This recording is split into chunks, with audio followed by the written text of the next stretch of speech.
What's up, everybody? Welcome to another episode of Two Worlds Podcast. I'm Jake, and with me, as always, is the Deadpool to my chimichanga. It's Casey. What's up, buddy? I'm gonna eat you. Oh, not much, man. What's up with you? uh, you know, it's been a pretty chill day. It's storming Yeah, right now. yeah. It looks like it could here, but I don't think it's going to. By the way, you got your Loot Crate Deadpool shirt. I used to have one of those, but then my girlfriend was like, "This is a soft one. I'm taking it." So now I no longer have it.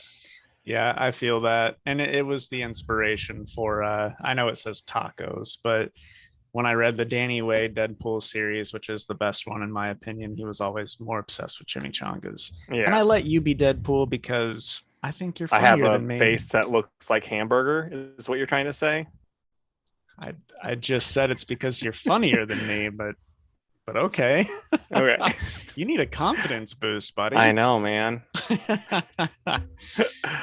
Anyway, we can hop into the news, but actually before that, I want to ask you, Casey. So this week on our Instagram, which is at Two Worlds Pod, I posted a picture from an old Avengers cover that I was pricing at the shop, and I asked people if you could pick six people off this cover to form an Avengers team, who are you picking? And I was curious what your answer was.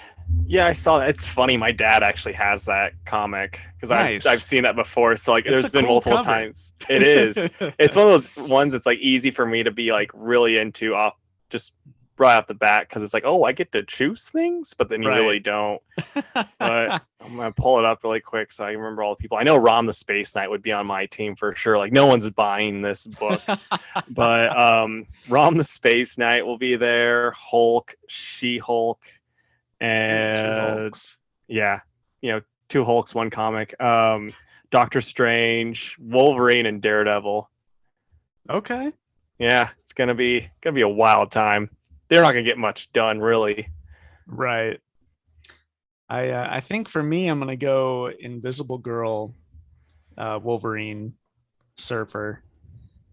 Uh, Power Man's gonna be my heavy hitter, and then I'll go Spider Man and probably Daredevil. Dude, you said Surfer, but then you're like, but Power Man's my heavy hitter. Well, okay, that's not how I meant it. I meant just like super strength. Like I Surfer's gotcha. there to like, boy, this fight isn't going well, Surfer. Yeah, dude. Just that reminds me, and we have a lot to talk about, so I shouldn't be bringing this up. But there was this issue of New Warriors that I got because I had Nova on the cover at like it was like at a yard sale or a flea market or something. But I was like, oh, Nova with thing, I have to get this one. And so like they were fighting Terrax, and they were just like basically just trying to weaken him until Surfer could show up to save the day. Like that was basically their whole plan, was just like, hey. And then it's like the rest of it was just Nova and then Ben Grimm. And I think maybe another Fantastic Four guy. They had these big guns Reed made and they're just shooting at him. While then, like, the rest of them are on crowd control trying to save people. Then Surfer shows up, saves the day. I see. I actually really appreciate moments like that where they know the role they play. I think that's Yeah. great. Yeah, it's just pretty great because it's just like, oh yeah, this is just 100%. Let's hope Surfer shows up. Right.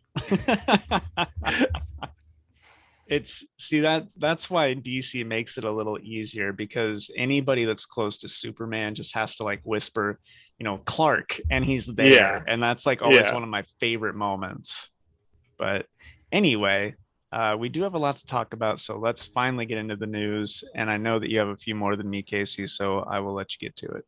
Okay, so I'm just gonna start off with what we talked about last week with Daredevil ending. Chip from his newsletter was talking about it, and he kind of like brought like news, like made fun of all the headlines, like, oh, Daredevil's been canceled, and he's like, thanks, Bleeding Cool or wherever, whatever. He's like, it's not done. We don't know if it's gonna pick up back up at 37 or if it's gonna be a new number one, but 36, they're just gonna take a break. It'll be a new number one. Yeah, more than likely.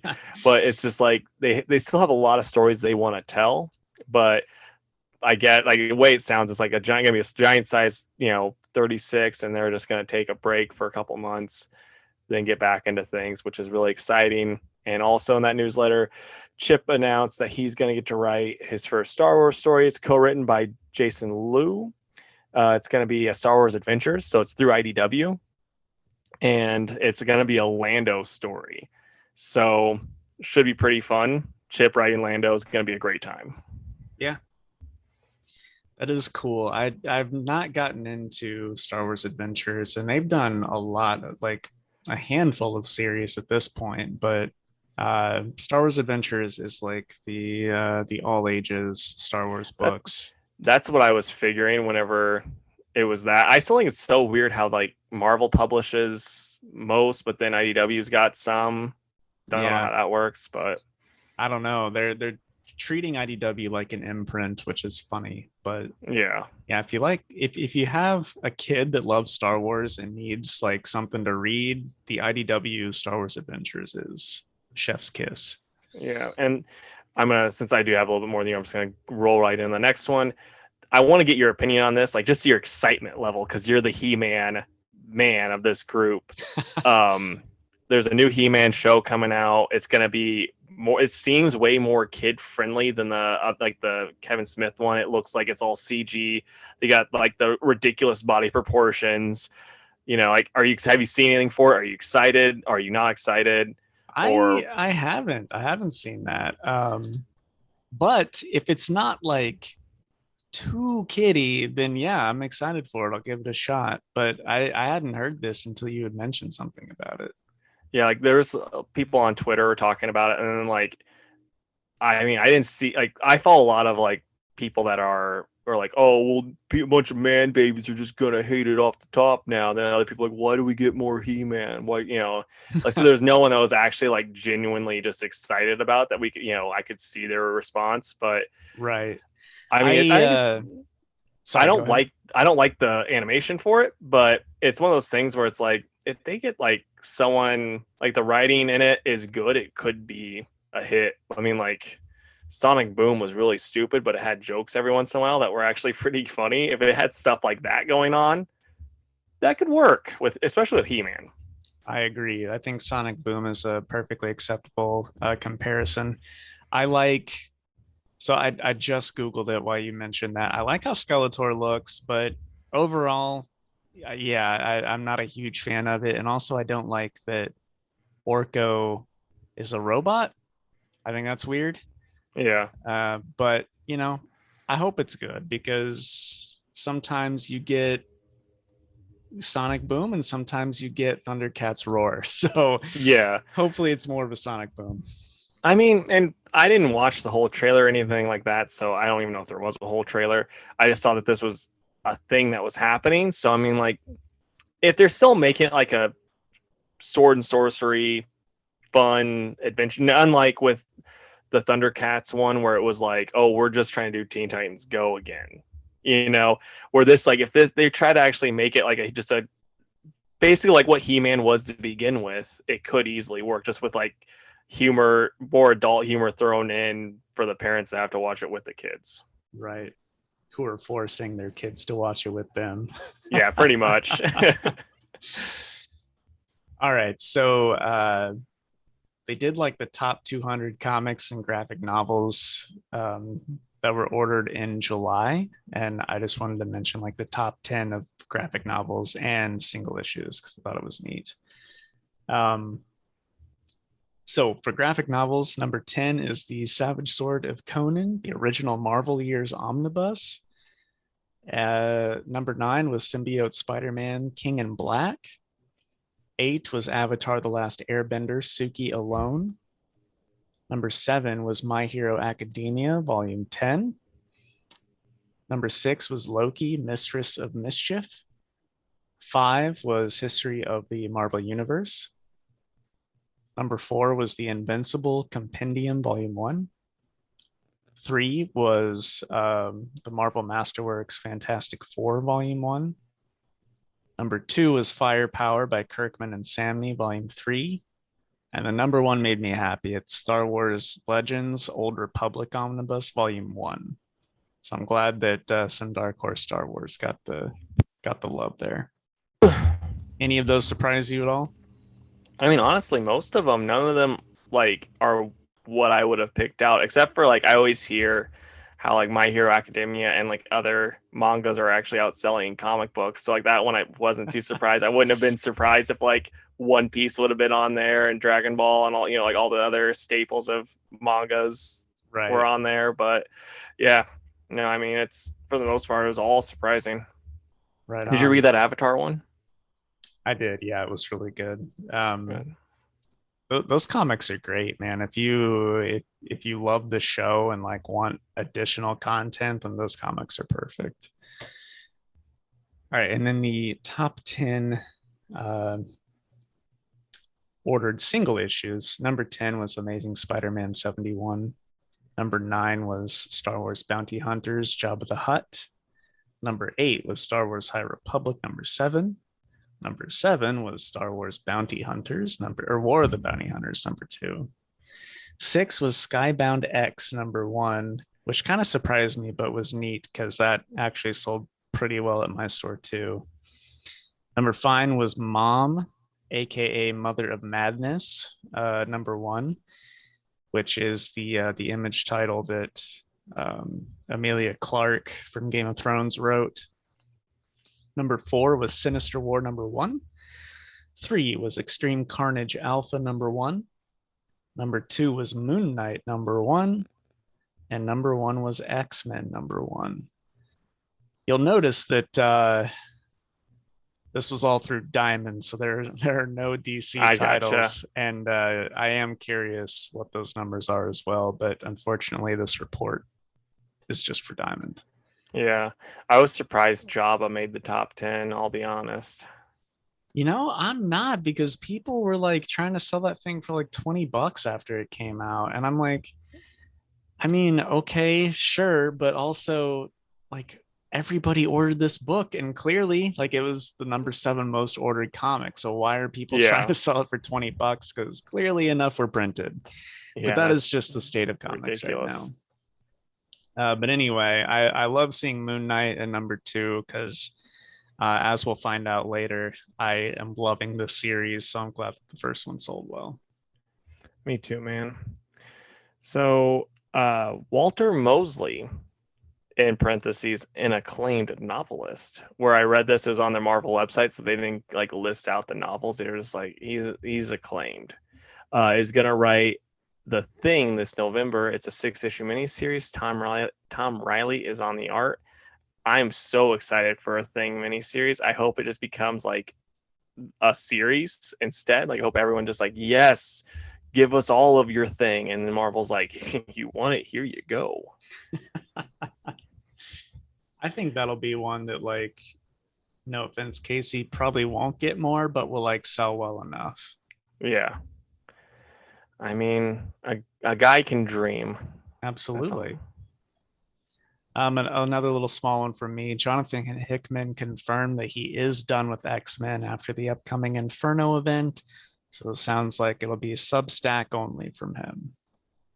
That's interesting. I'm pretty surprised, but I'd be very interested in seeing what he produces via Substack with like just his insane mind going into like however many books he's writing. Like, it's going to be a nightmare to try to, read not from the beginning. So like start early, but it Yep, might be pretty awesome.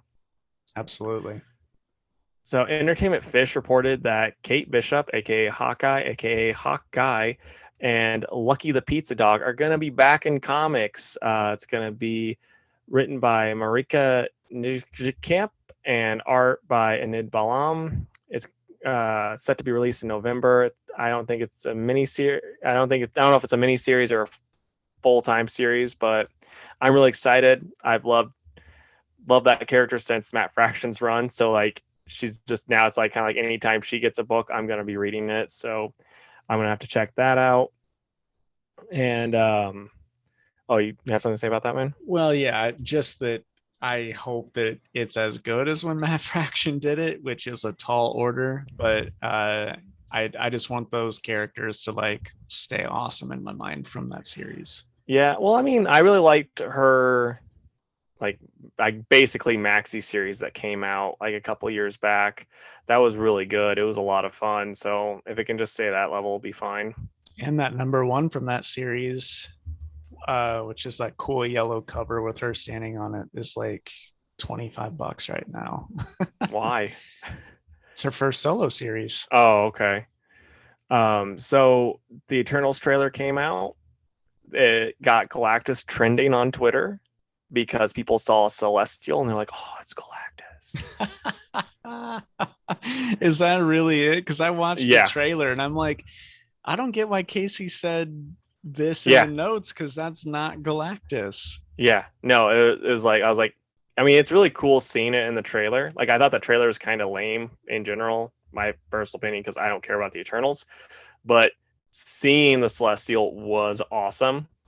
But yeah, no, people were like, oh, look at that, it's Galactus. And then people then started making fun of the people that don't know comics or the characters on Twitter. And then it was a whole thing of being like, half of it was like Galactus and Internals, and people going, it's not stupid, pick up a comic book, and that whole thing. I don't know anything about the Eternals either, but I thought the trailer did get me a little bit excited compared to the teaser we got before, because with that I was like, yeah, I have no idea what's going to happen, but this trailer gave us a little more info, which made it more interesting. It's still like the dumbest thing on the planet to me, where they're like, well, why didn't you help out against Thanos? Well, they said we can't do anything against to help out the human problems. It's like, that's an everybody problem. He was doing the whole, it wasn't just humans. Yeah. Who told you it was just humans he was getting rid of, you idiots? Right. Well, that's called we don't have a better excuse. Yeah. All right. So I was curious if you were excited for this at all. Fiona and Cake are getting an HBO Max series. HBO greenlit that this week. I think it was on like Tuesday or something like that. It's going to be a 10-episode series where they will explore the relationship between Fiona and Cake and the mysterious land of Ooh. And Adam Muto will serve as the showrunner and executive producer. So I know we're going to get Simon, Ice King, and a couple other characters in there, but I think the focus is going to be on those three. I mean, I probably would have been, but I don't know if you'd watched any of the Adventure Time, like, I don't know if it's like the sequel series or whatever you call it, that came out on HBO Max, but I watched all of those, and like the finale one that came out where it was like basically Jake and Finn and them being dead. It was just kind of like, I'm like, kind of cooled me on Adventure Time for a while, guys. Thanks. No, I actually haven't seen that yet. Well, spoiler alert, they die. So, yeah, Dominique Thorne, aka Riri Williams, is going to debut this character in Black Panther: Wakanda Forever, which I think is a weird choice. You'd think she would be coming up in like Armor Wars or anything Iron Man related, but they're doing it first in Wakanda Forever, so we'll see how that goes. Okay. Well, speaking of movie stuff, Anthony Mackie is reportedly close to closing a deal to star in Captain America 4. And there's like no other info on that at all. They're just we want to do another Cap movie. Anthony Mackie's probably going to be Cap in it. It's like, yeah, I've even heard that it's basically a done deal at this point. Yeah, I mean, I don't think there was any doubt after Winter Soldier and Falcon. So yeah. Did you Black watch Canary? That, by the way? No, I didn't. Oh, okay. I mean, it's one of those things with HBO or Disney Plus. I just forget that it's a thing. Fair enough. But Black Canary, there's going to be a film in the works for this. It's going to be written by Misha Green, who worked with Journey on Lovecraft Country, and her name also is Green, in it. So Green Arrow is probably going to be in the movie, just using this logic. But no, it probably going to happen. Like the movie, this is going to happen on HBO Max. I didn't like. I've said before, I didn't really like Birds of Prey that much. What I watched of it, it's not really Journey's. Nothing to do with Journey. Hopefully, this is going to be better directed than that movie. You excited about this though? Did you like her character? Because I know you watched the whole thing. Yeah, I did like her character, even though it wasn't like super Black Canary for me. She was still like one of the better characters in the movie. So I gotcha. I'll watch this. I mean, Yeah, even if it's straight to HBO, like I think that could be cool. yeah, I think so too. And I'll pull up. Okay, so before I forget this, I don't know how interested like people in your shop are for Primordial. Like, do you have anyone that's like, oh yeah, besides me? There's a couple. Well, is there enough to do 101 variant? No. Oh, okay. Because there's going to be 101 variant cover for Primordial. It's a Jeff Lemire variant. So you got Jeff's, stuff on it. Looks pretty cool. Like, I didn't know if you were going to be like, yeah, well, if it's Jeff Lemire cover, I'm going to have to do this and give it to Casey for free. Yeah. No, I don't think so. Oh, okay. I clearly that's like a super special cover, right? And Yeah. I can't imagine there's going to be a ton of them out there, but it's funny. It's happened here lately where somebody will ask for like a 1 in 100 in my weekly email the week that title's coming out. Like, oh, Yeah. and by the way, could you throw in that 1 in 100? It's like, dude, I didn't order anywhere close to that. Like, what do you mean? I just love the No. idea of you being like, oh yeah, while I'm doing your polls, I'll just put in the 1 in 100 and charge you normal price, because like you tricked me. Yeah. I and really I've had to explain what the ratios mean to people because some people genuinely don't know what it means. A quick little recap. A 1 in 100 means that I have to order 100 copies of any non-incentive cover, like A and B, to Hmm. get one single copy of that Jeff Lemire cover. So that's why those on eBay are expensive because it costs a lot to get them. Now, I have a question. Have you ever gotten the 101 variant on a book and where it's actually paid off, like you were able to sell the majority of those books? No, I mean, if I'm honest, I have gotten books like that. I've done a 1 in 100, I've done 1 in 75 and 1 in 50s, but somebody will pre-order it from me well in advance. I make them pay for it up front so that I can pay for all those Yeah, darn copies of the book.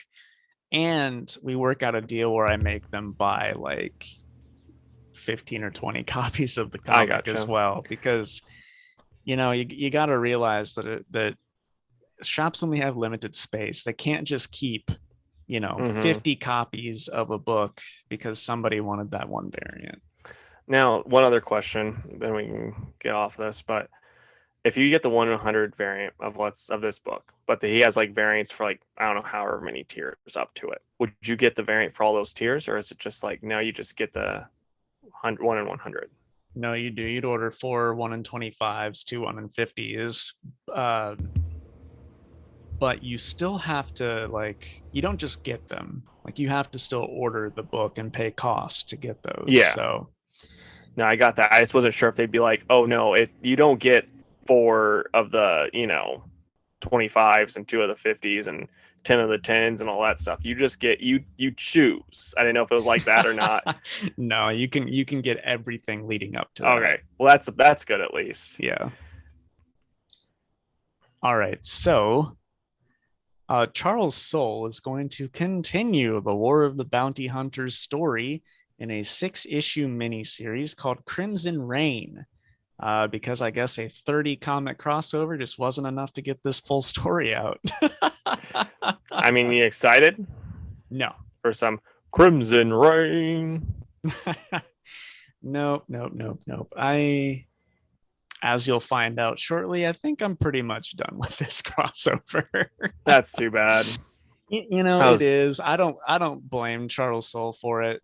I blame Marvel in general, but it's too much, man. It's too yeah. much. And like if this upcoming story is just 6 issues, I would consider it, but I just don't know anymore. Yeah. They're gonna have like Star Wars, the regular Star Wars book, Crimson Reign, Bounty Hunter Wars, and then like Jabba the Hutt, Yep, Crimson Reign. probably. Yeah. Then they're gonna do the High Republic, Crimson Reign. It's like, how's this connected? We don't know. It's thousands of years beforehand. Okay, so DC and Webtoon announced a creative partnership. They're going to create a standalone webcomics set to appeal to all fans without the need of any prior info. Additional details are going to be provided in the coming weeks. I think this is like a really good idea on DC's part because there's so many different people that complain about, oh, I don't have any knowledge of this stuff. I just like the characters. I don't know where to start. And it's also like, I guess I don't know what Webtoons is. Like I'm, old, but I know a lot of people always talk about that on Twitter where it's like Webtoon takes up a lot of the comic capital right now. So it's like it's smart of them to be getting in this now, which it's like not something DC does is ever, smart things. So it's nice that they're actually doing something smart for once. Yeah, I'm a little torn on it, honestly. I see good and bad both. If people need a good place to start, then that's fine. But also, um, whether creative teams make a new series a good place to start or not, go to your local comic shop and ask one of the workers where's a good place to start for this character because I want to read it, and they can direct you to something that should fit that criteria. Yeah, but two things. One thing, there's not a lot of local comic shops anymore, and then even when we were kids, some people just had to go to bookstores to get their comics, and so they couldn't, like you're not gonna ask the person working at the bookstore, even the bookstores don't even exist anymore, what comics good, because they'll just say I don't know. And then it's also like you hear stories about people going into comic book shops that aren't as good as comic headquarters on Telegraph Road in St. Louis, and they get treated very poorly, or if they're a lady, they're treated very creepily. So it's like, like that way it kind of makes sense too, because it's like I said, not everyone is as good as you guys. I mean, I guess that's fair. So really what we're saying is just come to comic headquarters. I will treat you like a person. I Yeah. won't hit on you. And I have really good taste in comics, so I'll find you something that you want to read. But yeah, I mean, like I said, I think it's gonna be something pretty good, and it's a smart idea, but I just think they need to kind of stick to helping out comic book shops though too. Like I agree with you. Like they're trying harder and harder to get away from this, and it's just not the best idea. I know. And also, I don't know. I know Webtoons is like getting massive. Like I'm seeing advertisements for it on Twitch and stuff like that. So I guess the popularity is there, and they're just trying to capitalize on that, which is fine. Um, but it's just like, dude, you guys are partnering up with Webtoons, you're partnering up with Walmart, and like it's not really working. So just can you just like focus on us, Yeah, right. these places that are like just getting by here. So Yeah. I don't know. It is what it is. I again like it digital comics are fine, but also for me personally, it's like these webtoon stories don't matter. Mm-hmm. Like if they do, then they need to be put out through comic shops if it's in continuity. And if not, then it's nothing that people already reading comics really need to worry about that much because it doesn't have anything to do with what we're reading already. Yeah, I I don't mean, know. this to me is the equivalent of like being like tobacco company handing out cigarettes to kids like as they're leaving school. It's like we're just doing enough for them to come back for more. Yeah, fair enough. Okay, so I got some insider rumors that I saw via my random social media stuff. So like take this stuff with a grain of salt, but it's interesting. So one of the rumors is that there's going to be that Icon is a character that WB is likely to move to live action for HBO Max soon, which could be pretty awesome if it's done well. You hope that happens, or are you kind of like, eh? I do hope that happens, but like it's one of those things where I hope the budget's there because Icon is like Superman. Yeah. And whether you like, you know, uh CW superhero shows or not, like clearly the budget isn't always there. And for Icon, it needs to be, especially if they want Icon to like be a big thing going forward. It sounds like with HBO Max movies, they are trying to make it movie budget though. So like Yeah, that's how it seems, and I don't know if that's actually the case because it's still Warner Brothers and they're kind of dumb. So right. I think and it's a then good move, honestly. yeah. Yeah, and especially since they're doing a static one, they could kind of connect them, same universe, all that stuff. Bring in Rocket too. Yeah. And then the other rumor is that Affleck has been approached to be in Batgirl. So that could be really exciting, especially if they once Discovery merger happens, they can take over and and then Snyder could be maybe brought back in and this then connect to the Snyderverse and all that fun, Yeah. crazy stuff. So that could be really interesting. And plus, it'd just be nice to see Batfleck again. I thought he was a fantastic Batman. Yeah. I mean, the Snyder cut of Justice League is one of my favorite superhero things I've ever watched. And just keep pouring it on, through Mm-hmm. HBO or wherever. Like I'm here for all of it. And I was talking to a customer about this the other day where, it's one of those DC isn't doing as great as Marvel in the movies and blah, blah, blah. And I'm like, dude, that might have been true at one time, but I really don't think that's true as much anymore. Like their last few outings have been way better than what we were getting when they were first putting these movies out. And, with Marvel, as Casey and I have said multiple times, everything is like cookie cutter now. Where with DC, it's not as much. Like everything's mostly serious, but then we get something like Shazam or even Aquaman was a little more lighthearted, and certainly Suicide Squad. So it's like cut them some But slack. yeah, I will just say though, as far as winning, Marvel's still way ahead because they are They making are. like tons of money every single outing anymore. So They are. I'm just saying that again, for me personally, what do I get more excited for? All this like HBO stuff because we've had less of it and it's different than what we're getting with Marvel. though I will say I'm really pumped for Shang-Chi. Like that's the Oh first. This is yeah. the first Marvel movie I've been, except for what we're gonna talk about probably towards the end. Shang-Chi's like the first Marvel movie I've been excited about for a really long time. Yeah, fair enough. All right, so my last bit of news before we get to like the big thing that I kind of want to end on. First Cowboy Bebop images have surfaced, and boy, talk about not being excited for something. That's how I feel about this. Yeah. Um I was talking with Mike about this earlier today. I think apart from Faye, like the character designs look good. They look like Mm-hmm. the characters in the anime. I think that the ship looks really good. It looks like the common room from the anime. Kind of gives Firefly vibes a little bit. Yeah. But again, this live action show, what is it going to add to this universe that the anime couldn't? And for me, the answer is nothing. Yeah, it's like you're going with a perfect anime, in my opinion. I've not seen many. I've seen enough to know that this one is perfect. And then you're going, we're going to do this live action because a live action anime has always been as good, if not better, than the regular anime. So Yeah. it's like, yeah, I mean, you could have like killed it on every single aspect. And it's like, at best case, you're going to be not as good. So what's the point? Yeah. All right. Let me get through the rest of my stuff before that big thing.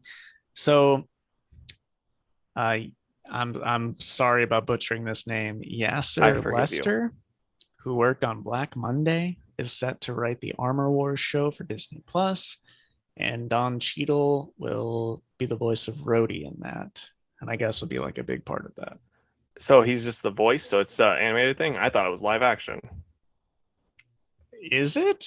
I Well, I guess mean, neither of us knows. yeah, I mean, I just assumed it was live action this whole time. So I mean, that's what I would have preferred because if they're gonna go cartoon again, like they did for What If. That'd be disappointing. That animation looks terrible. Right. Yeah, I guess I don't really know then. What I read was the voice of, but okay, so it must be. It's hard telling anymore. And then so Mike Mignola and Christopher Golden are adapting their Hellboy prose novel called Bones of Giants into a comic book that comes out this November. And the art will be done by Matt Smith, not the Doctor Who actor. But the Matt Smith that did my favorite story from Starman.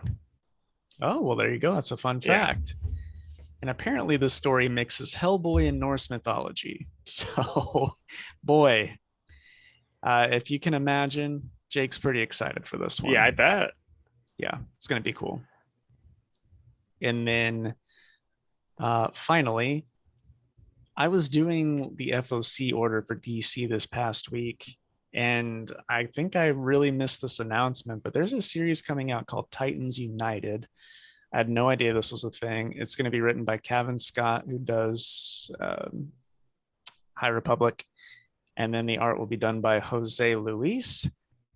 And the little blurb they gave is that the Titans face their greatest challenge, their own powers. Nightwing, Donna Troy, Superboy, Starfire, Raven, Beast Boy, and Red Hood kick off a thrilling new case that will lead one of their own to question not only their place on the team, but their very existence. So the cover is really, really nice. And apart from all those characters I listed, the cover also has Hawk and Dove on it too. So I'm pretty excited for it. The art looks fantastic. I love all the members. They're definitely using all the members from the Titan show, but I'm okay with that because I like the Titan show. And yeah, that's going to be a 7-issue thing. I'm looking forward to it. I hope that it's good. Am I like remembering wrong? But didn't we get like a preview for this? Because like that team, because I remember it being weird that Jason was on, like maybe it was in the annual. I was like, that's weird that Jason's here. Like such a like was that like, am I imagining that? Am I crazy? I don't know. I don't know. Because like I really thought that, like, now I'm like really thinking it might have been in the Teen Titans annual that we read. Like it might have had like, because it had like 10 different stories, right? You know, so I'm maybe thinking it was. Maybe it was. Like I don't remember the title at all, but I just remember, vaguely remember this lineup and being like, that's a weird lineup, but whatever. It is a weird lineup, but it's cool. I like all of them, so I'm looking forward to that for sure. Let's see, was that everything? It might have been everything. Yes. On to you. Okay, so last night they actually leaked the No Way Home trailer. It's very much not completed, and it's someone recording onto TikTok from their phone, from a phone. So like it's a phone sitting down here, they're recording up here, and it's the worst possible quality to watch. Dude, something this thing is in like 16p. Yeah, and like you're squinting. Like the tweets were great because it's like they're like, oh, it was the one where it's the lady where she's like looking, and it's like me looking for Matt Murdock throughout the No Way for Home trailer, and like there's a lot of stuff that's not completed, all that stuff. But the end scene where it's Mr. Parker, pretty awesome. You knew exactly who that was. And then the other big thing that came out today was the leaked images from the set. Did you see those? No, I didn't. Do you want me to spoil them for you? Yeah, go ahead. I'm going to Google it anyways. All right. So in it is Andrew Garfield and a very blurry Bully Maguire, aka Tobey Maguire. Really? Yeah. So that's pretty exciting. I mean, it's like something that we already knew was going to happen, but there was like enough people saying Marvel wouldn't lie to us. Why would they do such a thing? Yeah, like why would they want us to be surprised at the theater? I know. But yeah, I mean, this is one of those movies where it's like it's not going to live up to the hype. Like it's going to be like, I mean, it's going to hype to the point where it's like the new Star Wars that came out that everyone was like that you know we've been waiting for forever, and then it's like, oh, it's not as good as we had hoped. But it's also like, how could it be? Just like this one, it might be a fine movie, but if it doesn't have every possible thing that we could ever want in a Spider-Man movie and then some, it's gonna be terrible. I agree. It's way too ambitious. Yeah. So I mean, like I'm hoping it's gonna be great, but it's like I said, it's like people like since they haven't given us anything, people are already deciding. Like it's very WandaVision where people are already deciding like, oh, this is gonna happen, then everyone's rolling with it, and then when that doesn't happen, they're gonna be like, this is a terrible time. I hate it. Oh, I know. Like the fans are their own worst enemy. They're gonna be like, oh man, this is gonna happen, and then this character's gonna show up, and then that comic book's gonna skyrocket to their first appearance, and someone's gonna overpay, and then Jake's gonna laugh at them. But that's the snowball effect. It all starts with people getting their hopes up. Yeah. All right. But that's all. Everything? Like, how excited are you for this movie though? Really quick. I mean, I know we're not the biggest Tom Holland MCU Spider-Man fans, and it's like not even like a Tom Holland thing. It's just the MCU Spider-Man. Right. Yeah, that's really all it comes down to. It's like I haven't been thrilled with him. Like he was, from what I've seen, he was the best in like Civil War, and Civil War what isn't even like that high up on my list by any means, but his solo movie, the first one was fine. I still haven't even seen the second one, so it's like, I mean, I'll get to this eventually. I'll probably see it sooner than later just because I don't want spoilers. Like, even though they'll spoil the movie as much as they can leading up to it, I still want to see it before everyone else spoils the rest of it for me. But I don't know, like from 1 to 10, I'm probably like a 5.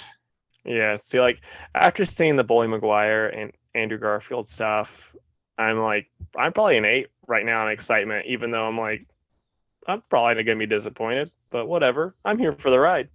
Right. All right. Well, that is the end of the news. So we'll take our ad break and then we'll be back and talk some comics. So we'll be right back. All right. Casey, I have a story this week, if you don't mind. I do not mind because I don't have anything. So I was just going to talk to you. No, it's, of course, now my little thing isn't coming up. I mean, I have performance issues sometimes too. I mean, not one to judge. Not that little thing. It's a nice size. Oh, yeah. Okay. So I sold some books on eBay this week. And it was like a lot of the same comic. So I listed the lot on eBay. And I guess overnight it sold because when I went back in the next morning, I had a message that the guy sent immediately after purchasing and was like, this is what he said. I was like so taken aback. He said, box and ship my comics out ASAP. Payment has been made. Make sure comics are packed carefully to prevent any dings or nicks on the covers, as well as preventing spine and corner damage during transport. No, like, please. No, thank you. Just a demand. Yeah, be like, I know how to do this. I've seen how Diamond does it. Don't worry. Dude, I should ship him like that. But in my head, since YouTube is not safe for work, I was like, listen here, motherfucker. Like, clearly, this is what this entire eBay page sells, you know? This isn't the first time I've shipped comics out. And also, you have a terrible attitude, sir. So I wanted to be like way petty in this, but I didn't because I don't want the page to suffer. But I did respond immediately and in a professional way, tell him that his attitude was super shitty and that, you know, he'd get his books in that 2 or 3 day handling period, I'd send them out sometime in there. But I'm just like, dude, this is not how you treat people. Like I don't Yeah, care if you're like anxious to flip these things, because why else would you buy them? But fuck off, just be yeah, a nice person. yeah. That's hard for some people though, man. It is, but it sure doesn't make me want to be nice to them. Exactly. And heck, for all he knew, you could have been like a psycho killer and be like, I'll hand deliver him to you. And Exactly. then cut off your hands after I murder you. Oh, anyway. All right. Thanks for listening to the ad, guys. And again, Jake complains about an unruly customer. So if you want to hear all about that, uh, go check out our YouTube channel. Maybe he's talking about you, Yeah, maybe I Vince. cursed in your name. Who knows? But anyway, now is time for the Hour Man comic talk segment. Extravaganza. Extravaganza. It has a new name every week. Casey, which books did you read? Okay, so I read Gamma Flight, Godzilla, Monsters and Protectors, Catwoman, Nocterra, Clownhunter, Shazam, Flash, Superman and the Authority, and that's it. What about you, man? I read Star Wars War of the Bounty Hunters number 3, Nightwing 83, Moon Knight number 2, Clownhunter, Catwoman 34, Superman and the Authority number 2, and Shazam number 2. Nice. Trying to get mine all situated so we. Okay. Do you want to go first? Do you want me to? Sure, I can go first. All right. Star Wars War of the Bounty Hunters number 3. This was written by Charles Soule, and it was illustrated by Luke Ross and David Messina. This comic is showing yet again a scene that I've already seen in like 3 other books. This time it's just from the point of view of Vader and like Chewie and Lando and Boba. Those are like the 2 main groups going on. Vader is basically telling Jabba the Hutt and everyone at this auction that it doesn't matter who won the auction, Vader and the Empire are walking out of here with Han, which is cool. I think Vader is very in character. Charles Soule writes everybody very well. And, the other group is fine too. Chewie wants to fight Boba, but they're all trying to work together for some reason to get Han out of here. And then Luke shows up because he thinks it'll be a good idea to show up and help his friends, but somehow forgets that Vader can sense him like he has prior to this spot. So that's a bit goofy. Yeah. And then at the end, Vader's like, Luke, come down here and face me so we can finish fighting, or I'm just going to cut Han in half. And that's where it ends. Now, I have a really quick question just for the Star Wars guy. Why is it that Vader even cares about Han? He gave him to Boba. Boba's supposed to deliver him. And now he's like, psych, taking him back. I guess he just wants him for his ties to the rebels or Luke. Why give him up in the first place then? Dude, I don't know. Okay, yeah. I mean, really, if you think about it, Cloud City happened before this. So he's like, okay, Boba hears Han, transport him, Boba flies off, but then shenanigans happens and they get him back. So I guess he's like, I guess I'll take matters into my own hands at this point. Yeah. But it's just like, if I hadn't seen this stuff in like 2 other books, this would have been way better. But man, like, I'm not like mad or upset at this series. I'm just like over it. Well, I mean, would you still just read like the main series, or are you just not going to even check out the? Because I know you're Yeah, like reading everything right now. I am.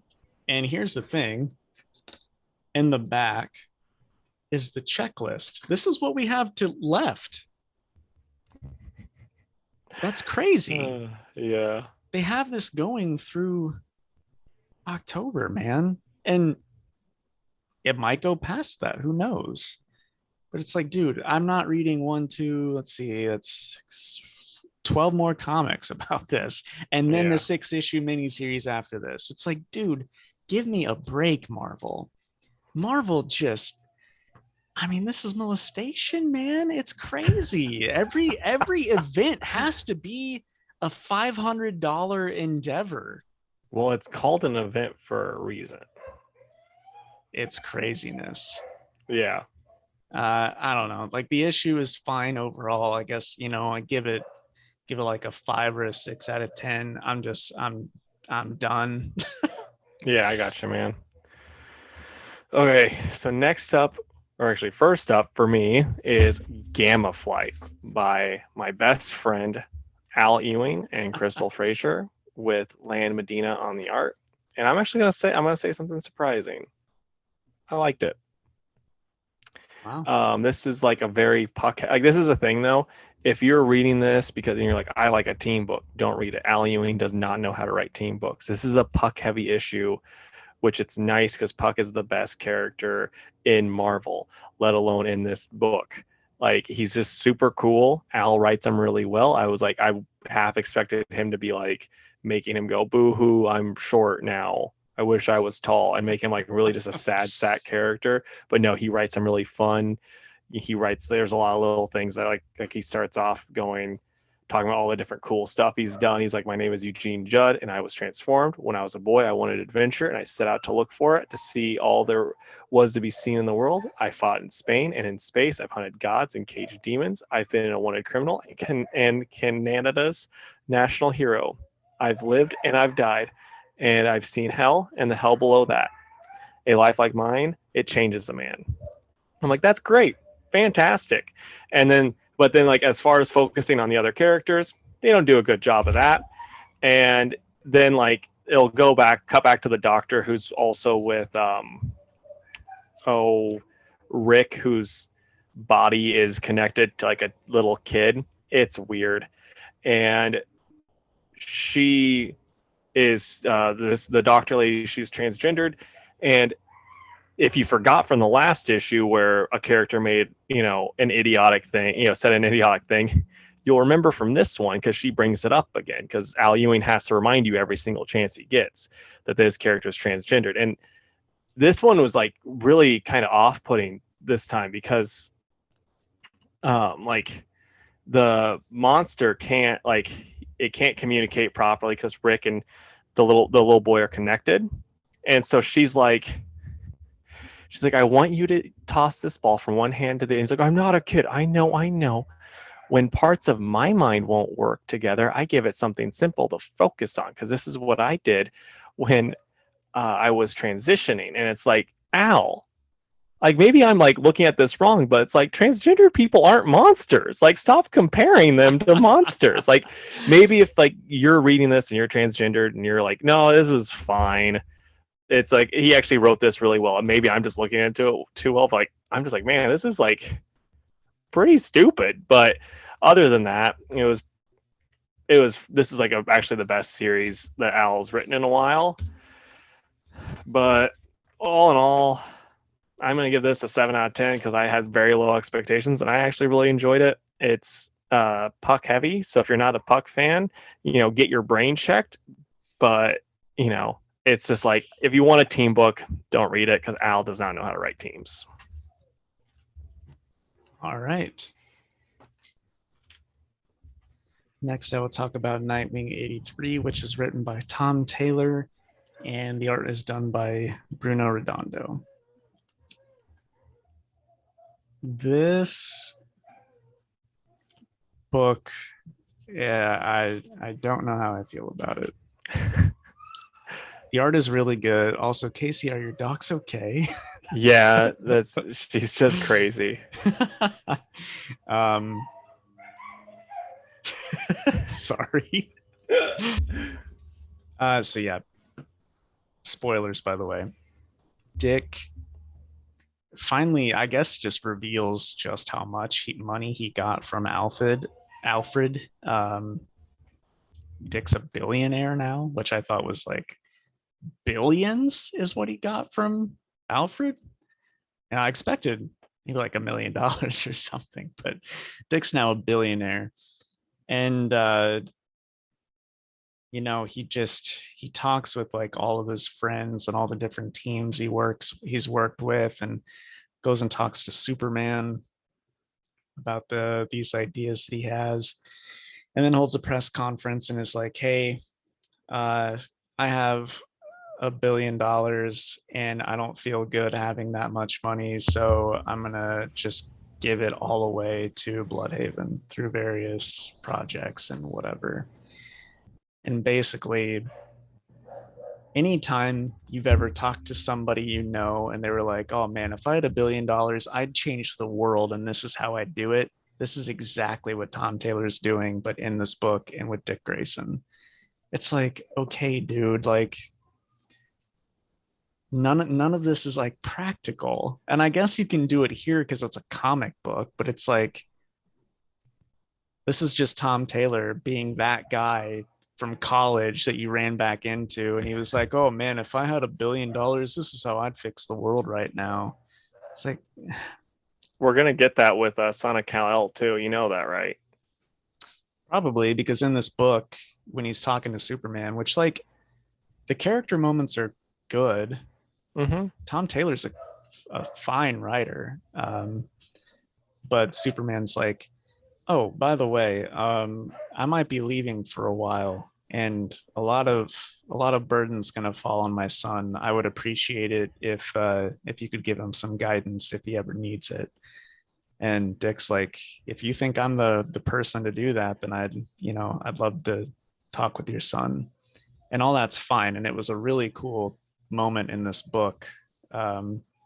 Because Dick brings up how Superman like helped give him his name and all that stuff, which is all really cool. It's just the overall idea. It's like, man, like this isn't what I want to see in a Nightwing book. Um, I don't know. Blockbuster's also doing some shady stuff behind the scenes, and this guy that like steals hearts makes an appearance again at the end, and I guess all of this will pick back up after Fear State.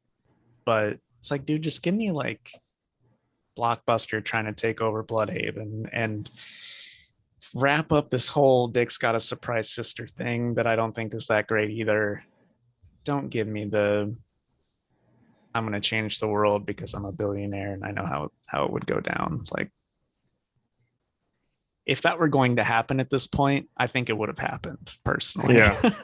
Well, I think what I would love though is like, because I saw like the end where Batman's like, I'm proud of you. He's like looking at the picture, and I just would have loved if Batman's like, Nightwing orangs don't grow on trees.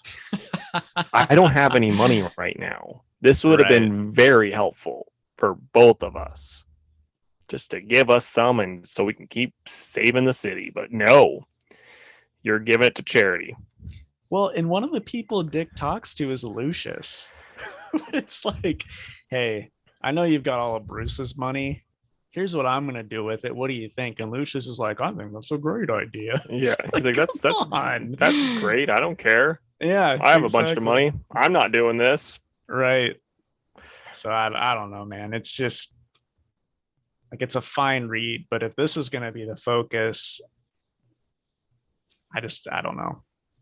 Like I'm personally, and I'm not convinced Tom Taylor can write good stories without like just trying to do like feed into emotion. Like he can get characters done well. He can do character moments really well, but it's like when it gets to like actual like storytelling, it's just like, no, we have to feed on the emotions. We don't actually have to tell a story. And right. I've not seen anything of his where it's like actually trying to tell a good story. It's just him trying to feed off emotions. Right. And also, I forgot to mention it, but he and Barbara have a romantic moment again and have this big dramatic kiss. And it's like, okay. So he's hooking up with Starfire in one book, and he's with Barbara in this one. And it just makes it, I, I hate love triangles. Well, at least this time, Barbara kissed him. So it's like he's now cheating on Starfire. Unlike before when he hooked up with Starfire and then Barbara walked in and was like, oh no. And she left. So it's like, Yeah. shoes on the other foot, Starfire. Well, it isn't great either way. I don't know what to give it out of 10. Probably like a 6 because I do the art is like 10 out of 10 for sure. Yeah, I like the art a lot. Yeah.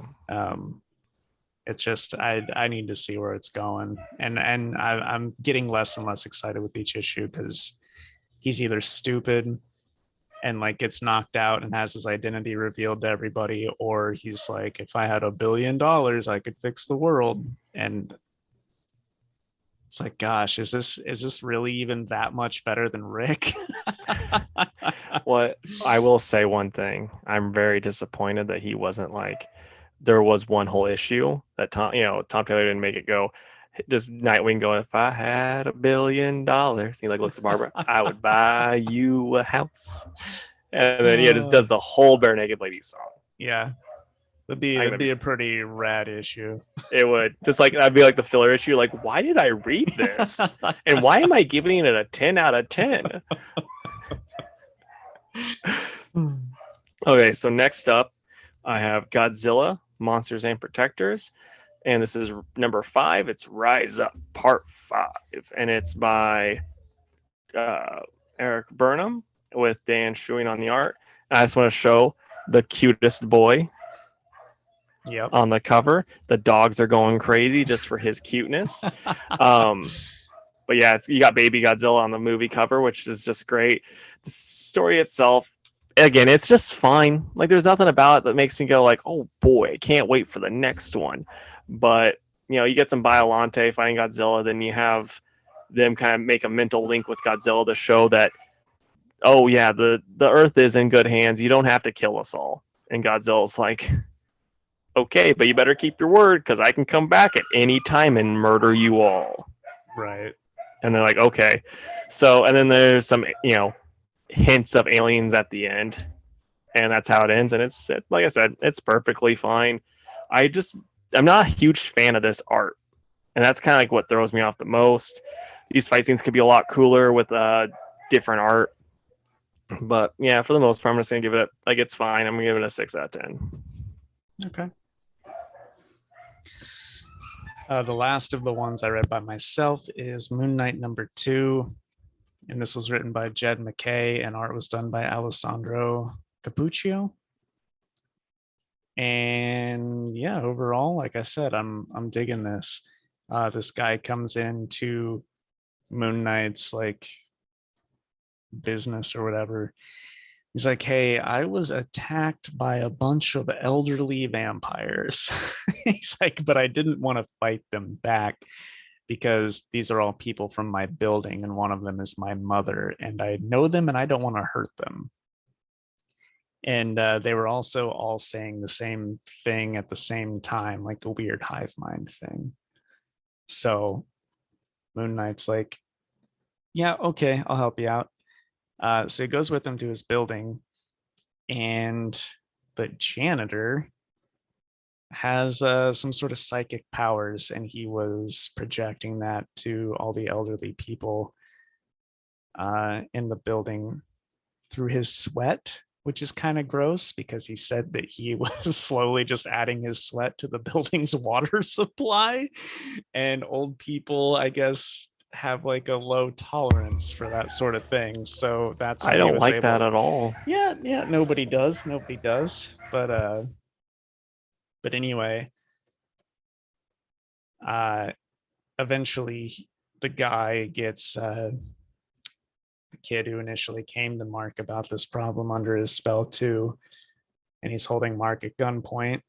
Mark's like, okay, hold up. instead of making me fight these people and hurt them, you lay off and I will agree to like taste some of your sweat straight from the source. And if I'm able to beat I you, hate that. I know. If I'm able to like overcome it, you have to stop. And the guy's like, yeah, okay, I haven't had a challenge in a while. So Mark hands him like a little moon orang, gets some sweat on it and licks it. And then we go into this weird thing where this guy is inside Mark's head. And anybody that knows Moon Knight knows that he has split personality disorder. So going inside of his head is a real doozy. But we get some really cool art like this right here. And That is really cool. yeah. And Mark is like, there's nothing you can do to this mind. You can't control it because someone else will just take over and metaphorically wraps this guy up and wins. And the guy just kind of goes crazy and gets knocked out or whatever. So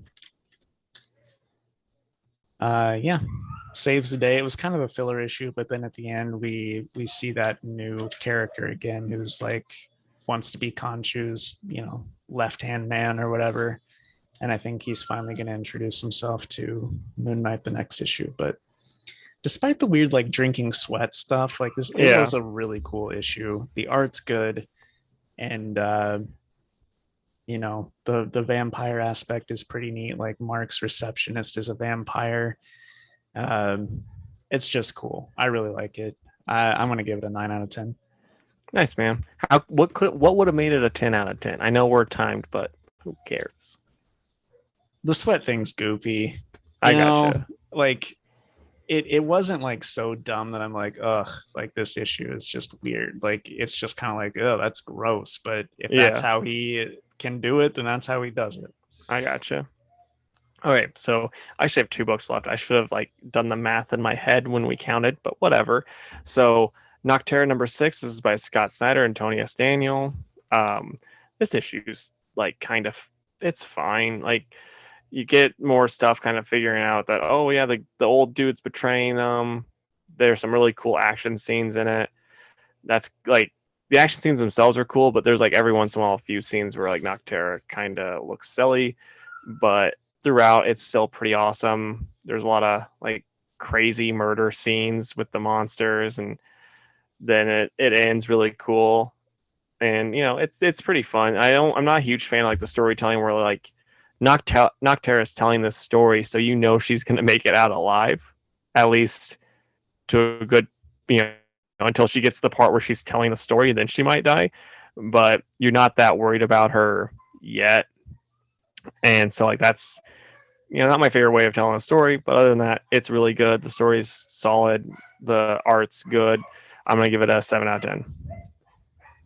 Okay.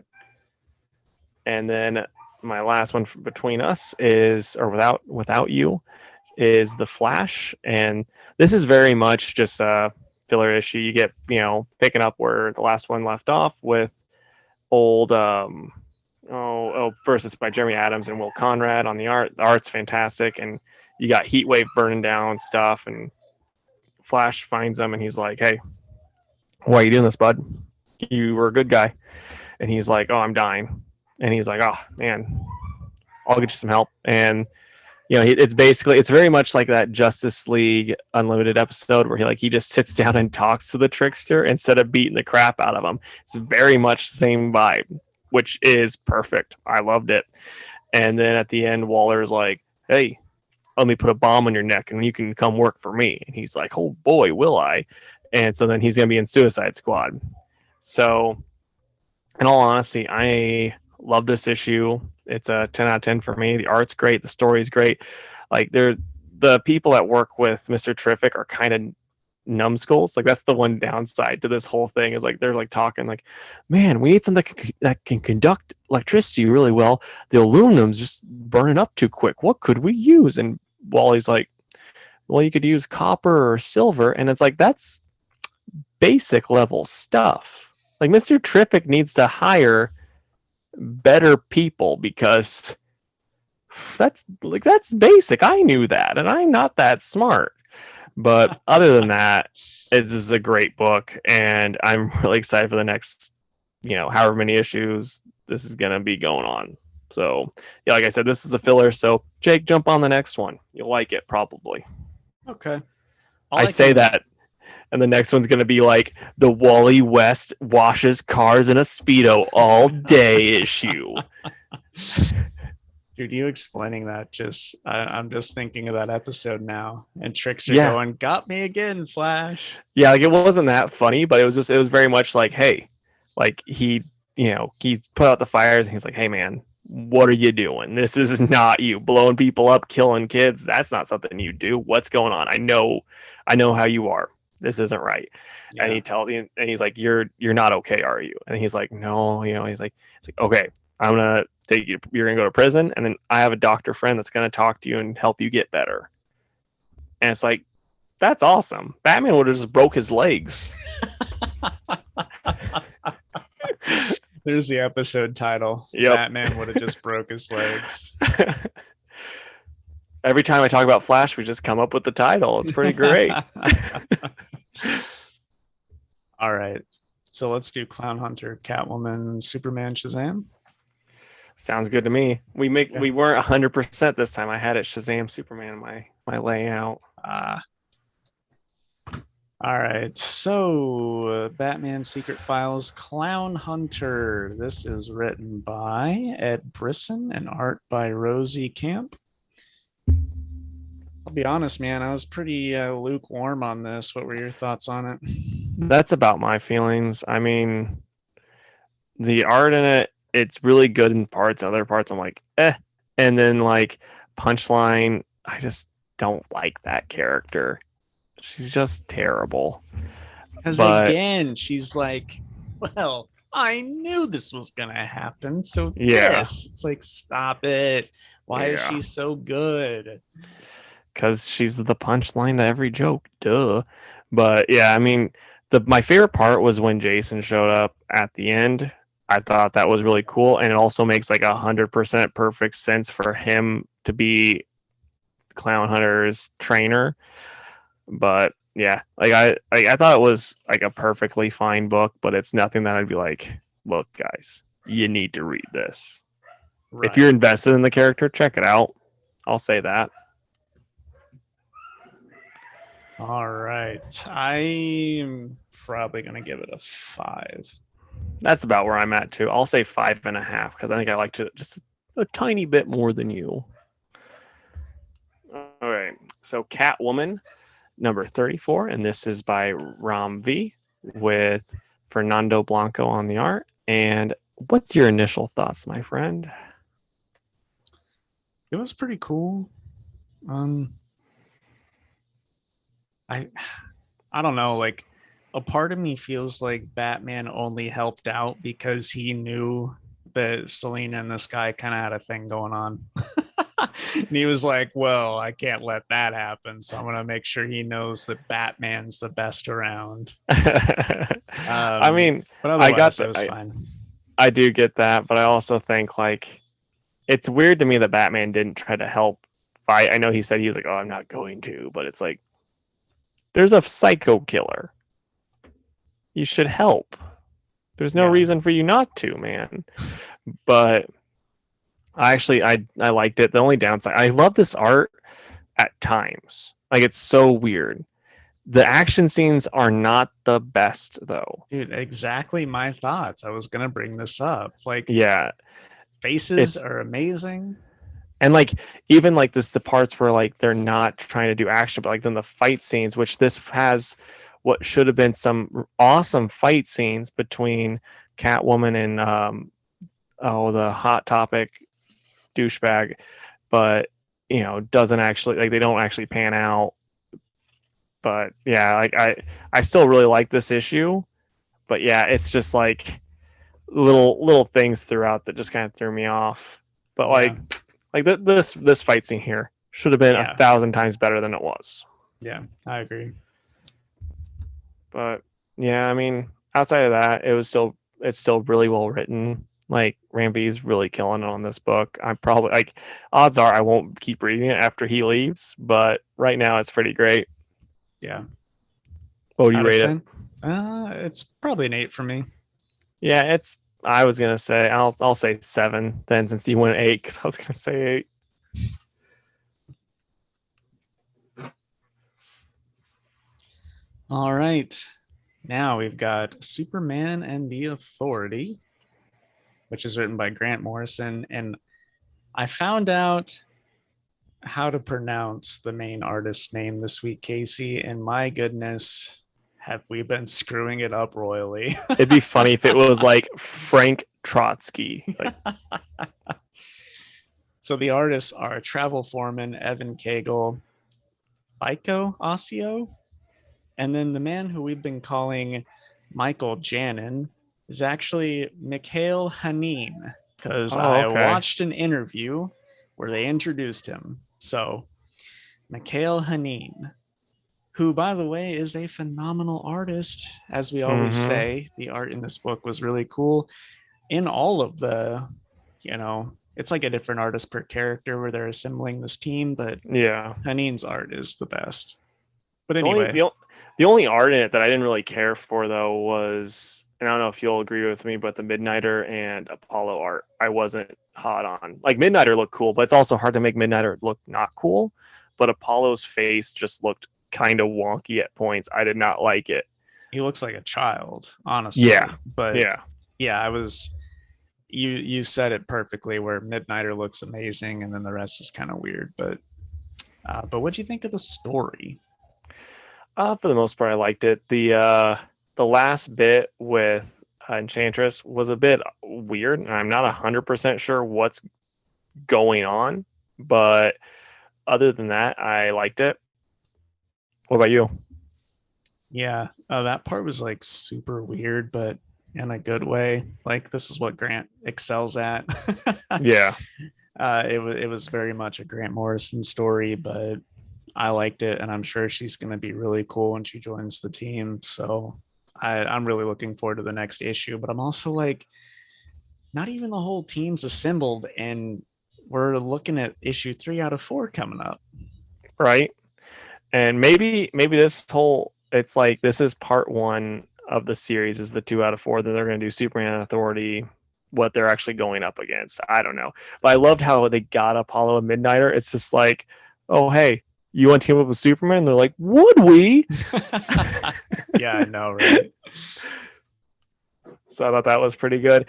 And the way Grant writes Superman, it's just like, boy, you can just write him forever and I'll be happy with it because you get this character so wonderfully. Yeah, I agree. What would you rate it? This will be a 9 for me. Also a 9 for me. The only Nice. the 1 point is for the not so great art on the Yeah. one part. So And then also, like, I mean, I like the weird story, but at the same time, I'm like, I'm not 100% sure what's going on. And so it might be better once we have it all collected, but we'll see. right. But boy, that team's going to be brutal, you know? Yeah, it's a stack team. Yeah, it's like, who are they fighting? Which, But Superman's like, hey, I need a team because I'm starting to slip. So it's like, well, he's doing yeah, that. yeah. Okay, so last up for us is Shazam by Tim Sheridan and Clayton Henry on the art. And I really like this. What do you think? I thought this was great. I really, really like this issue. Tim Sheridan, I mean, hey, Timmy, if you're listening, you're killing it, man. Yeah. Because he really is. Like his Teen Titans book, it's like at worst solid, at best it's really good, and then this has been fantastic. The end, like, was like you knew something was coming because they kind of laid it on a little thick, but it's pretty dang cool. And the only downside, like the only part that I was like, this is a little lame, is like the demon girl that likes Billy. That's nice. It's like you're a demon. Get out of here with just being a nice person. Yeah. The my only beef is like they keep talking about how brutal hell is, and then they get to hell and this girl's nice and helps them. It's like, Yeah. dude, come on, it's hell. Yeah. Outside of that, it's still such a fun, good time book. Like, yeah, I mean, I don't know how anyone can read this and be like, oh, I don't like it. Right. I mean, it's a very short and sweet series. I'm bummed it's only 4. I hope that it gets more too. And I don't know if it was like this for you, but it read so dang quick. Like I was like, that's it. And I know it's a normal size book, but I'm still like, dang. Yeah. I I saved really this just hope. one. Sorry, go ahead. No, just one last thing. I just really hope Tim Sheridan gets to keep like. I'm not saying like we need more Shazam, but I hope he's like, oh well, now here is me writing about what's the speedster's name that's in the Teen Titans. Bolt.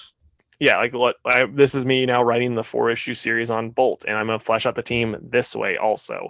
Right. That'd be great. I agree. I really hope that does happen now. But yeah, like I was looking forward to this one the most because I liked the first issue so much, but then it felt like it was over in 10 seconds. So Yeah. it's like, oh man. So yeah, 9 out of 10 for me. I'm gonna give it a 10 because it was one of those things where it's just like, I mean, there's little petty complaints story wise, but nothing that's gonna make I just enjoyed it too much for that to really draw back on it. Right. All right. Well, Casey, what are you excited for this upcoming week? So Batman Superman, I know this same story's been going on for forever now, but it's not stopped being entertaining at all. So I'm like really excited for more of that. Let's go with Robin, since I remembered to tell you that I wanted it this time. So that's exciting that I'll actually get to read it and talk about it with you on the podcast. And then Superman versus Lobo. I'm really pumped for that. I'm hoping Tim Seeley makes it fun, which I think he's going to. I hope so too. For me, I'm gonna say Mr. Miracle and the Source of Freedom. That one's pretty cool. Norse mythology. That one's always good. I would have said Robin as well, but just to be different, I'll say Runes, which is that weird small press Viking book that I read a few weeks ago and really enjoyed. Nice, man. Yeah. Well, I think that means it's a Fantastic Four time. Indeed. So this is going to be the Fantastic Four trilogy. So this week, why don't you give me your 4 favorite comic book characters of all time? It's tricky, dude, to just pick 4. I know. Thor and Nightwing, like those two, take no thought at all. And I was like looking at my bookshelf behind me of all my trades, and I was like, man, who do I have like the most of? I don't know. I guess like I'll do one more Marvel and one more DC just to keep it even. I'll say probably Iron Fist and Dr. Fate. Nice. For me, I'm gonna go with Hercules, Nova, which is like Hercules and Nova. They're in a book together. I should be reading it, but it's trash, so I'm not. And then I'll go with Superman. I'm just always Superman's literally been one of my favorite characters since I was a kid. Like I like Batman still, and I had like a lot of Batman toys growing up because of the animated series, but the comic book character itself, I've lost interest in over the years. With Superman, it's like at his worst, I'm like, oh yeah, I punched guys, but then at his best, I'm like, I moved to tears. And then, and like you, I like to do 2 and 2. So I'm gonna say, like one that always comes to mind, and this is why I'm so excited about the news that came out this week. He's not a character I read a lot of, but I've always loved him ever since I was a kid, and that's Ben Grimm. He's, even though I said I'm stupid. I said 3 Marvel. Oh yeah. Well, who cares? It's like, man, who is he talking about? What DC character? That's okay. The Thing is also one of my favorite DC characters, bud. Yeah, I know. You should really read Grant Morrison's run on The Thing from DC Comics. Yeah, tell me you wouldn't love that though. Oh, I would. All right. I think that's the end of the episode, huh? Yeah, man. All right, guys, closing plugs. If you would, please go to our Facebook page at facebook.com/twoworldspodcast and give our page a like. You can also find mostly Casey on Twitter at 2_world_PC. You can find me being more interactive over on Instagram at twoworldspod. You can also email us at twoworldspodcast@gmail.com. And also, please go to our YouTube channel, which is just Two Worlds Podcast, and subscribe and help us out with the old algorithm there. Like and comment on the vids. Tell us your favorite DC Thing story, or maybe just tell us your 4 favorite characters. See if we have any matching ones. That'd be pretty cool. I genuinely want to know everyone's 4 favorite characters, so please tell us. Yeah. All right, guys. Well, hey, we'd love to stay in chat, but Casey has to eat me. All right. Bye, guys. Bye.